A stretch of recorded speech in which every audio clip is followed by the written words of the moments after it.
I woke up bald. Literally bald. The day before my sister's wedding. I remember blinking at my pillow at the tufts of golden hair stuck there.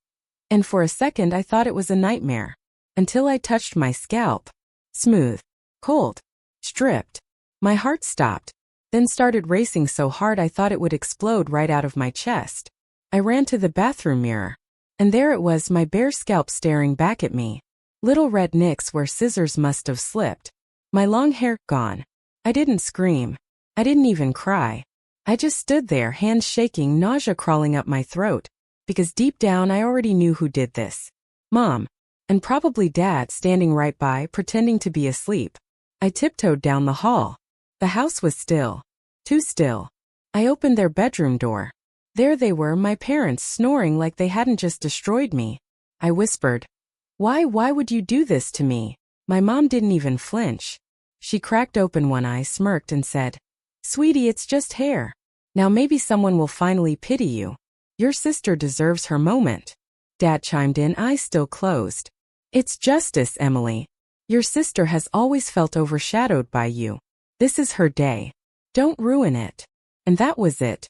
They rolled over and went back to sleep, leaving me there trembling. My entire world spun upside down. I couldn't go back to my room. I sat on the kitchen floor until sunrise, hugging my knees. Every now and then, I'd catch my reflection in the dark window. A bald, broken stranger. All I kept thinking was, what kind of parents do this to their own daughter? What kind of sister allows it? The next morning was worse. When my sister Sarah saw me, she actually burst out laughing. Oh my God, Emily, you look like a sick little rat. Wow. Mom really did a number on you. I stared at her, tears spilling down my face. She didn't stop. She kept laughing. She even pulled out her phone to take a picture. Dad walked in, sipped his coffee and said, Don't be so sensitive, Emily. Hair grows back. Sarah has a big day tomorrow. Try to smile for her. Mom just stood behind Sarah, hand on her shoulder, both of them beaming. Like this was all perfectly normal. Like I was just overreacting. I stayed hidden most of the day. But that night I made a decision. I wasn't going to be their punching bag anymore. I wasn't going to show up at that wedding and let them humiliate me further. I started packing a small suitcase. Jeans, t-shirts, a few toiletries. I didn't even know where I was going. Just anywhere but here. That's when Sarah barged into my room. Oh please, Emily, don't be dramatic. You're still coming tomorrow. People would wonder why my ugly sister wasn't there to support me. I clenched my jaw. No, I'm not. Sarah's eyes narrowed. Don't you dare ruin this for me. Mom and Dad will cut you off. You'll be nothing. I zipped up my bag. Maybe being nothing to you is better than being your victim. That night, I booked a bus ticket to Boston. It was impulsive. I didn't have a job lined up or even a place to stay. But I'd figure it out. Before I left, I did something petty. I snuck into Sarah's room and took back the pearl bracelet Grandma left for me. The one Sarah stole and claimed as her something old. I left a note on her dresser. This was mine. Find your own heirlooms to ruin. On the bus, I sat in the very back, clutching my bag, tears running down my bald head. People stared. I didn't care. I was done. Done being their scapegoat, their ugly duckling, their way to prop Sarah up. Boston was hard. I rented a tiny room in a shared house with strangers. I worked 2 jobs, waitressing and stocking shelves. I wore hats everywhere. Some people stared, some didn't. I told myself it was temporary. But I was free. For the first time in my life, truly free. Months passed. My hair started to grow back, soft and fuzzy at first, then thicker. I started taking evening classes in accounting, something I'd always wanted. I even made friends, real friends who liked me for me. Every once in a while, I'd get a snarky text from Sarah or a guilt trip call from Mom. I stopped answering. Dad emailed once to say, You've embarrassed this family enough. Come home and apologize. I deleted it. Then, almost a year later, something happened that cracked everything wide open. I was working at the cafe when a man walked in. Well-dressed, confident. He ordered a coffee, then lingered by the register. You're Emily, right? Emily Harper. I froze. Yeah. Who are you? He smiled. I'm Daniel Grant. I'm an estate lawyer. I've been trying to track you down. It's about your grandmother's will. My heart stuttered. My grandmother? She died years ago. Yes, but there were complications. It's finally resolved. And you, Emily, are the primary beneficiary. I stared at him, stunned. Beneficiary? Of what? He handed me a card. Why don't you come by the office tomorrow? I think it's best discussed in private. I walked home that night in a daze. Questions spinning. Was Grandma trying to protect me all along? Was there something my family hid? And more importantly, what would Sarah and my parents do when they found out? Because somehow I knew this was just the beginning. The next morning I barely slept. My stomach twisted all night. I stood outside the lawyer's office in downtown Boston for a full 10 minutes before finally taking a breath and walking in. Daniel greeted me with a warm smile. Emily, please come in, have a seat. His office smelled like leather and old books. I perched on the edge of the chair, hands gripping my knees. He slid a folder across the desk. This is your grandmother's will. There were some disputes your parents filed, which is why it took so long. But the court finally upheld her original wishes. I blinked. Her wishes? Daniel nodded. Emily, your grandmother left everything to you. Her savings, her jewelry, and her house in Manchester, Vermont. My breath caught. Her house? But Mom always said she sold it years ago. Daniel frowned. Your parents lied, Emily. They've been living off smaller disbursements Grandma left to them, which are now exhausted. The house was kept in trust for you alone. I sat there, stunned, tears welling up. Grandma, the only person who ever made me feel truly loved. She'd protected me, even from beyond the grave. Daniel leaned forward. She also wrote a letter to be given to you when all this was settled. Would you like to read it here? Or take it home? My hands shook. Here. Please. The letter was short, written in Grandma's careful, looping script. My dearest Emily, if you're reading this, it means you found your way out of their shadows. I always worried your parents favored Sarah so cruelly. I couldn't stop them in life, but I hope this gift lets you live on your own terms. Build your future, my sweet girl. Be proud of who you are. I loved you most of all. I broke down right there in that office. All those years of being treated like a burden, the ugly one, the lesser daughter, suddenly washed over me, and then lifted just a little. Daniel placed a gentle hand on mine. You're going to be okay, Emily. This is a fresh start. Over the next few weeks, my life flipped upside down again. I took time off work, traveled up to Manchester to see the house. It was old, a bit creaky, with faded blue shutters and a big wraparound porch. But it was beautiful. Mine. Not my parents'. Not Sarah's. Mine. Of course, it didn't take long for them to find out. It started with voicemails. My mother's syrupy voice. Emily, honey, we heard some news. You really should come home. Let's talk as a family. Then angrier. Dad growling. Don't think you can cut us out. We have rights. You owe us for raising you. Then Sarah. Oh my God, Em, seriously? That house was supposed to be for all of us. You can't just keep it. You've always been so selfish. I ignored them. For the first time ever, I had power. A real home. A chance to rebuild my life exactly how I wanted. I moved into Grandma's house that spring.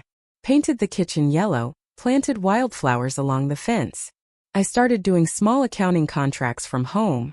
I even adopted a goofy Labrador named Milo who followed me everywhere. Little by little, my soul healed. I'd stand on the porch at dusk, watch the fireflies, and whisper, "Thank you, Grandma. I hope you're watching." Then one morning, a sleek black car pulled up in the driveway. Out stepped my parents. And Sarah. I didn't open the door, but they started pounding, shouting, "Emily, open up. We just want to talk." I stayed silent. That's when I heard Sarah's shrill voice pierce through the wood. You're nothing without us. This house should have been mine. You think you're better than me now, with your stupid inheritance. My chest tightened.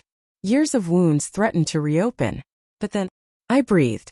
Looked around at my sunny living room, my cheerful curtains, my dog wagging his tail, and realized I was nothing like them. I didn't have to be. The next day, I went to the local sheriff's office and filed a no trespass order. The deputy served them 2 days later.